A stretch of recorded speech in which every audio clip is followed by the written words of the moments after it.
पारुशे पारुशे ए पारुशे ए पारुशे पारुशी बघा टकलू पारुशी. नेमकं लेकीच्या आंघोळीच्या वेळेसच पाणी संपून गेलं. मग लेकीला पारुसच आजीकडे सोडलं.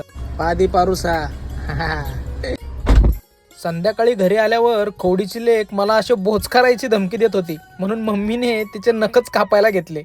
नंतर झाडू मारायला कचरा नसल्याने लेक म्हणाली,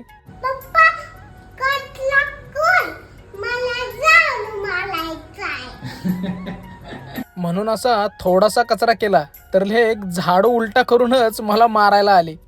नंतर असं जेवण केलं आणि झोपताना लेक मला म्हणाली,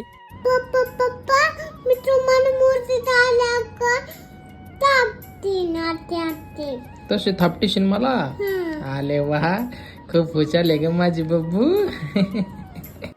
डोले बंद केला झोपा. मग चला डोले बंद करू.